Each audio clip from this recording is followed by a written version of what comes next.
Donc, bismillah, walhamdulillah, wassalatu wassalamu ala rasulillah, wa ala alihi wa sahbihi wa man walahu, amma ba'd.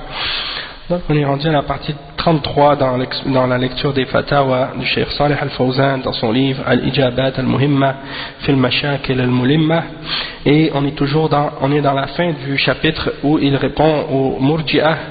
Et le Cheikh, on lui a posé la question suivante, As-Su'al. هل الكفر العملي لا بد فيه من الاعتقاد أم لا يشترط فيه هذا الشرط؟ هل الكفر العملي لا بد فيه من الاعتقاد أم لا يشترط فيه هذا الشرط؟ C'est-à-dire, est-ce que pour le kufr qui est relié aux actions, dans les actions, la mécréance, dans les actes de mécréance, est-ce que pour qu'on dise à propos de quelqu'un qu'il est mécréant à cause d'une action qu'il a fait, qui est en opposition avec les fondements de l'islam, est-ce que c'est nécessaire qu'on dise qu'il a cru en cette action-là, ou bien qu'il a une aqida qui est fausse par rapport à cette action-là, ou bien que ce n'est pas une condition? C'est-à-dire, est-ce que le kufr dans l'action, il est relié à la croyance ou non? Alaykoum salam wa rahmatullahi wa barakatuh. Parce pourquoi quelqu'un pose ce genre de questions, souvent c'est parce qu'il y en a qui pensent que lorsque quelqu'un fait un acte de kufr, il pense que on ne peut pas dire que la personne est mécréante tant qu'elle n'a pas dit ouvertement qu'elle croyait en ce qu'elle fait. Par exemple, en fait, il faut bien comprendre qu'il y a une différence quand on parle de kufr amali. Le kufr amali, c'est-à-dire le kufr qui est relié aux actions. Il y a des actes que quelqu'un peut faire qui sont des actes de kufr. Parfois, on va dire que cette personne-là, quand elle le fait, cet acte, c'est un acte de kufr clair, apparent. Et ce n'est pas nécessaire que la personne clarifie ou explique est-ce qu'elle croit en ça ou non, pour qu'on dise qu'elle est mécréante. Et il y en a d'autres, par contre, des actes que quelqu'un va faire, qui sont des actes de mécréance en apparence, mais qu'on ne pourra pas nécessairement dire que cette personne-là, elle est mécréante tant qu'elle n'a pas clarifié ou expliqué l'intention qu'elle avait dans son cœur au moment où elle a fait cet acte-là. Et c'est important de faire la distinction entre les deux, comme par exemple quelqu'un qui insulte l'islam, ou qui insulte Allah, qui insulte le prophète Mohammed sallallahu alayhi wa sallam, ou qui prend le Coran et qui le jette dans la poubelle ou dans la toilette. Ça, c'est des actes de kufr. Si quelqu'un le fait, on dit qu'elle est mécréante. Et ça fait partie d'un acte de mécréance.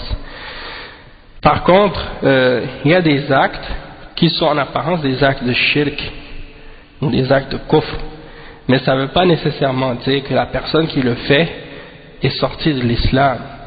Mais on peut dire à ce sujet-là que c'est des actes de shirk ou des actes de kufr, mais que c'est un shirk mineur et un kufr mineur. Comme par exemple quelqu'un qui égorge un animal pour Allah, qui sacrifie un animal pour Allah, mais qui le fait près d'une tombe, par exemple. Ben celui-là, on va dire que le fait qu'il est en train d'égorger cet animal-là près de cette tombe, ça peut impliquer qu'il croit en cette tombe, et donc c'est un acte de shirk majeur, s'il le fait pour le mort, ou pour le soi-disant wali. Toutefois, ça se peut également qu'il le fasse pour Allah seul, mais qu'il s'imagine que le fait de l'égorger à cet endroit-là en particulier, ça va faire en sorte qu'il aura peut-être un mérite plus grand de le faire à cet endroit-là. Et dans ce cas-là, c'est une forme de shirk mineur. Donc il ne va pas sortir de l'islam, sauf qu'il a fait une forme de shirk mineur. C'est comme la personne qui porte un amulette ou un objet. Il pense que cet objet-là va le protéger contre le mal. Comme certains qui portent la main de Fatima avec l'œil, ils pensent que ça les protège contre l'aïn ou contre le mal. S'il pense que cet objet-là le protège et éloigne le mal par lui-même, c'est-à-dire cet objet-là par lui-même, il est capable d'éloigner le mal et protéger contre le mal, ça c'est une forme de shirk akbar, mukhrij min al-millah, c'est-à-dire ça fait sortir de l'islam, parce qu'il croit que cet objet-là, il a un pouvoir en lui-même de protéger ou de nuire, hein, ou de ramener un bien ou d'éloigner un mal. Hein. Et s'il ne croit pas que cette chose-là, elle a un pouvoir en lui-même, mais qu'il croit que c'est peut-être un moyen qui est permis et qu'on peut utiliser pour repousser le mal, dans ce cas-là, on va dire ça c'est une forme de shirk asghar, c'est une forme de shirk mineur, parce qu'elle ne croit pas nécessairement que cette chose-là elle a un pouvoir en soi, sauf qu'elle s'imagine que c'est quelque chose qui est permis, c'est un moyen légal. Et dans ce cas-là, c'est de déclarer que quelque chose est un moyen légal alors qu'il n'y a pas de preuve pour le justifier dans la charia. Tu prétends que cette chose-là, elle peut te protéger d'un mal, mais il n'y a pas de dalil dans la charia pour supporter cette prétention-là, et il n'y a pas de preuve non plus dans la dunya, parmi les expériences qu'on peut faire pour prouver que ça a un bienfait quelconque. Donc dans ce cas-là, on dit que ça c'est une shirk asghar. Ça veut dire que si tu vois quelqu'un qui porte cet objet-là dans son cou, ou ce porte-bonheur, tu ne peux pas dire qu'il est mushrik, qu'il est kafir, qu'il est sorti de l'islam. Hein? Mais il faut lui demander pourquoi il porte ça. Est-ce qu'il croit que ça peut le protéger? Est-ce qu'il croit que, ou bien est-ce qu'il croit que c'est juste un moyen, ou non? Et s'il te dit non, moi je ne le porte pas pour protéger, ou je n'ai pas d'aqida là-dedans, mais c'est juste, je le porte pour décoration, et là tu lui expliques que ça c'est haram.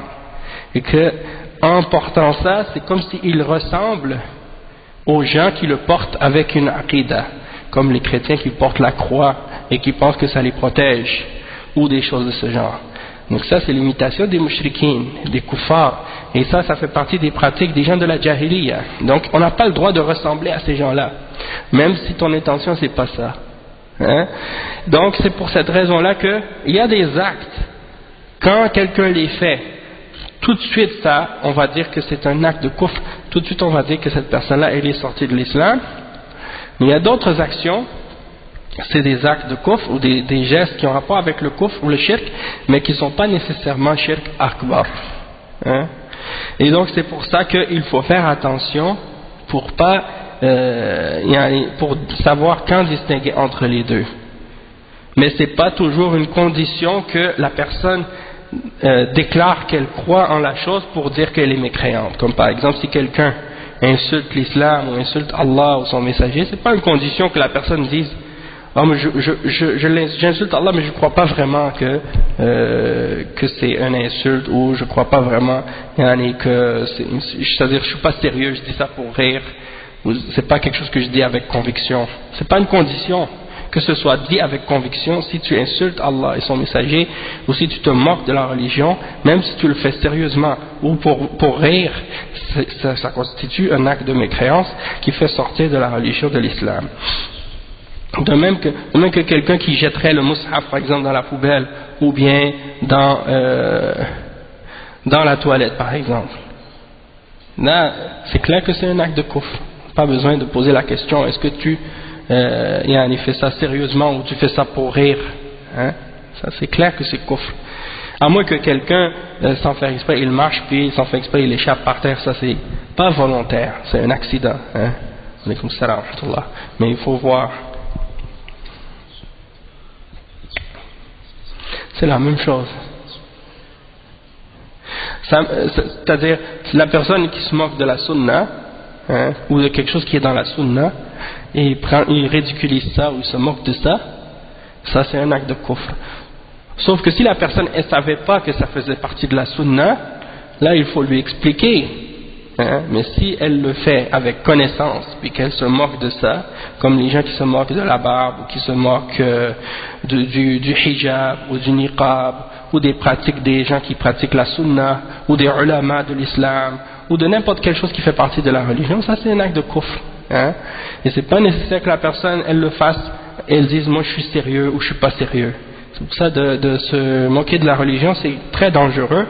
Et on a récité le verset la semaine passée, dans lequel Allah subhanahu wa ta'ala il dit, dans Surat At-Tawbah, وَلَئِنْ سَأَلْتَهُمْ لَيَقُولُنَّ إِنَّمَا كُنَّا نَخُوضُ وَنَلْعَبُ قُلْ أَبِاللَّهِ وَآيَاتِهِ وَرَسُولِهِ كُنْتُمْ تَسْتَهْزِئُونَ لَا تَعْتَذِرُوا قَدْ كَفَرْتُمْ بَعْدَ إِيمَانِكُمْ لا تعتذروا قد كفرتم بعد إيمانكم. Donc, ne vous excusez pas, vous avez certes mécru après avoir eu la foi. Et il disait, on veut juste rire, on rigole ensemble, on n'est pas sérieux. Et malgré ça, Allah subhanahu wa ta'ala, il a dit non, ne vous excusez pas, vous avez mécru, ça y est. Hein? Donc, ces gens-là, bien entendu, ils doivent se repenser, hein, et revenir à l'islam. Wa alaykum salam wa rahmatullah.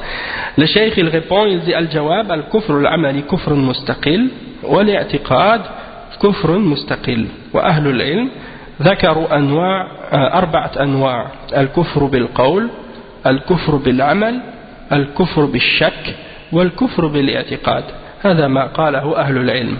Donc le cheikh il dit la mécréance dans les actions c'est une forme de mécréance séparée, et la mécréance reliée à dans la aqidah, ça c'est une autre forme de mécréance qui est séparée également.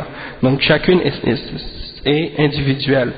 Quelqu'un peut sortir de l'islam par une action et il peut sortir de l'islam par une fausse croyance également. C'est pas nécessaire que l'action soit reliée nécessairement à une croyance pour que ça fasse sortir de l'islam. Et les ulama, le cheikh dit, les ulama ont mentionné 4 catégories de choses qui peuvent être considérées comme kufr. Le kufr qui est dans la parole, c'est-à-dire quand on dit des paroles qui sont des paroles de kufr, ou bien du kufr dans les actions, ou bien du kufr par rapport au doute, et le kufr qui est relié à une aqidah quelconque. Comme par exemple, quelqu'un qui croit en quelque chose qui est shirk, ça fait sortir de l'islam. Ou bien quelqu'un qui croit par exemple la aqidah des soufis, par exemple de wahdatul wujud, quelqu'un qui croit en ça, qui croit qu'il n'y a pas de différence entre le créateur et la créature, tout est Allah, et Allah est tout. Celui qui croit en ça, il est kafir, mushrik. Et ça c'est une aqidah batila, hein? Donc ça fait partie des exemples. Ou bien la aqidah des jahmiya, qui nie les noms et les attributs d'Allah, c'est une croyance de kufr, hein? Donc c'est des exemples comme ça. Ensuite on a posé la question au cheikh au sujet de il dit ما هي نصيحتكم يا شيخنا للذين يشيعون بين طلبة العلم أن علماء اللجنة الدائمة حفظهم الله أخطأوا في إخراج فتاوى فيها تحذير من بعض الكتب التي بناها أصحابها على عقيدة الإرجاء، فهل من نصيحة لهؤلاء الذين يرجفون بين الناس ويفرقون بين المسلمين؟ الجواب لا غرابة في ذلك إذا كتبوا وتكلموا عن الأئمة مثل شيخ الإسلام ابن تيمية وابن القيم ومثل الشيخ محمد بن عبد الوهاب وشككوا في كتبهم وطعنوا فيها، بل منهم من طعن في سنة الرسول صلى الله عليه وسلم وطعن في الرواة صحابة الرسول صلى الله عليه وسلم كأبي هريرة رضي الله عنه وغيره. فلا نستغرب أنهم يطعنون في اللجنة أيضا، هذا ما هو بغريب. أهل الضلال يتخبطون ولكن الحمد لله لا يضرون إلا أنفسهم، والحق باق وإن رغمت أنوفهم. واللجنة الدائمة إذا سئلت عن الكتب أو غيرها يجب عليها أن تقول الحق ولا تكتم العلم، لأن عملها بيان الحق والإجابة على الأسئلة التي ترد عليها. Donc ils ont posé la question au cheikh au sujet de certains étudiants en sciences qui font diffuser ou qui propagent l'idée au sujet du comité permanent de fatwa, qu'ils ont fait ils ont fait une erreur lorsqu'ils ont fait sortir des fatwas pour mettre en garde contre ceux qui propagent des avertissements, contre des livres qui ont été écrits et qui défendent la aqidah de Al-Irja. Et il dit, est-ce que vous avez un conseil à donner à ceux-là qui propagent ces idées-là entre les gens et parmi les gens et qui divisent les musulmans? Et le cheikh il dit, il ne faut pas être étonné. Il ne faut pas s'étonner que des gens parlent au sujet du comité de fatwa permanent, parce que des gens ont déjà parlé auparavant contre Cheikh l'Islam ibn Taymiyyah et contre Cheikh ibn al-Qayyim et contre le Cheikh Mohammed ibn Abdul Wahhab, et ils ont même essayé de faire douter les gens au sujet de leurs livres, et ils ont critiqué et attaqué leurs livres, et ils ont même attaqué la sunna, ils ont même attaqué la sunna du messager sallallahu alayhi wa sallam, et même certains des rapporteurs de hadith parmi les sahaba, ils ont critiqué certains d'entre les sahaba, comme Abu Huraira radiyallahu anhu. Il y a des chiites parmi les al-Rafidha qui ont écrit des livres pour attaquer et insulter et dire du mal de Abi Huraira radiyallahu anhu, parce que c'est un des sahaba qui a rapporté le plus grand nombre de hadiths, et donc ils ont fait des livres pour essayer d'attaquer Abu Huraira radiyallahu anhu et d'autres également parmi les rapporteurs de hadith. Donc il ne faut pas s'étonner que des gens essaient de critiquer, d'attaquer al-Lajna de cette façon. C'est pas étonnant. Et les gens de l'égarement, ils font toujours ce genre de choses, mais alhamdulillah, ça ne nuit pas en réalité, et ils ne font du tort qu'à eux-mêmes.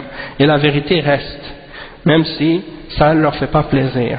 Et il dit que lorsque le comité permanent de fatwa est questionné au sujet des livres ou au sujet d'autres choses, eh bien il est obligatoire pour ce comité de clarifier la vérité et de ne pas cacher la connaissance à ce sujet-là, parce que son devoir, son travail, c'est de clarifier la vérité et de répondre aux questions qui lui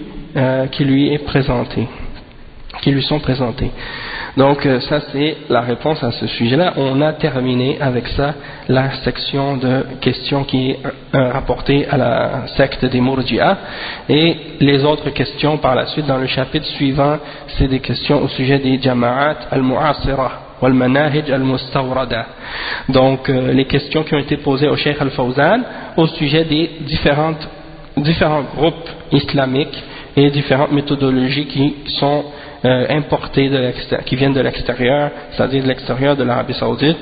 Et donc dans ces fatawas, il y a la réponse au sujet de ceux qui défendent les différentes jama'at aujourd'hui, comme la jama'a des frères musulmans, al-Ikhwan al-Muslimun, et la jama'a de par exemple Jamaat Tabligh ou d'autres jama'at qui existent dans le monde musulman, et ils répondent au sujet de ces groupes-là. Le cheikh répond, et il y a aussi la mention de fatawa de d'autres parmi les ulama de l'islam. Donc on va pas lire ça aujourd'hui, mais quand on va revenir, Inch'Allah, comme j'avais dit, les cours vont reprendre le 15 janvier, Inch'Allah. La semaine prochaine, il n'y aura pas de cours, ni l'autre semaine après. Seulement le 15 janvier, quand on va revenir, on va reprendre les cours, Inch'Allah, puis on commencera cette section-là, Inch'Allah. Subhanakallahumma bihamdik, ashhadu an la ilaha illa anta, astaghfiruka wa atubu ilayk.